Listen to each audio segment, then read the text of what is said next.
ادھر شجاعباد کے لوگوں کو سستی اور معیاری تفریح مہیا کرنے کے لیے کافی عرصے بعد لکی رانی سرکس نے پنڈال سجا دیا، جس میں فنکاروں نے اپنے کام سے عوام کے دل موہ لیے۔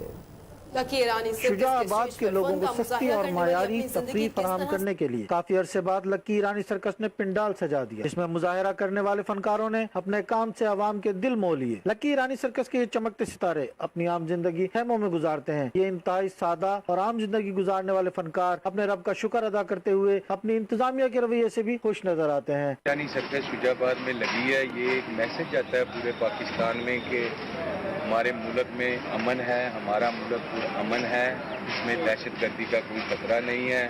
یہ شجاعباد کے لیے بڑی خوشی کی بات ہے کہ لکی رانی سرکس اپنا شو پیش کر رہی ہے۔ یہ صاف ستھری اور فیملی پروگرام تفریح ہے۔ پنڈال میں لوگوں کے سامنے جمناسٹک جیسے پرخطر فن کا مظاہرہ کرتی خواتین بھی عام عورتوں کی طرح کپڑے دھوتی ہیں، سبزیاں کاٹتی ہیں اور اپنے خیمے کی صفائی کرتی ہیں، جبکہ جان جوکھم میں ڈال کر فن کا مظاہرہ کر کے شہریوں کو دل موہ لینے والے ننھے ننھے ستارے بھی عام بچوں کی طرح شرارتوں کے ساتھ ساتھ ٹی وی پر کارٹون دیکھنے کے شوقین ہیں۔ سرکس کے سٹیج پر خوبصورت جھلملاتے کپڑوں میں ملبوس ان فنکاروں کا ناہموار زمین پر لگے گرم خیموں میں اپنے رب کا شکر ادا کرتے ہوئے آج ہی سے زندگی گزارنا ان کے حقیقی فن کو نمایاں کرتا ہے۔ Camera team Javed Khan, Koh Noor news, Shujabad.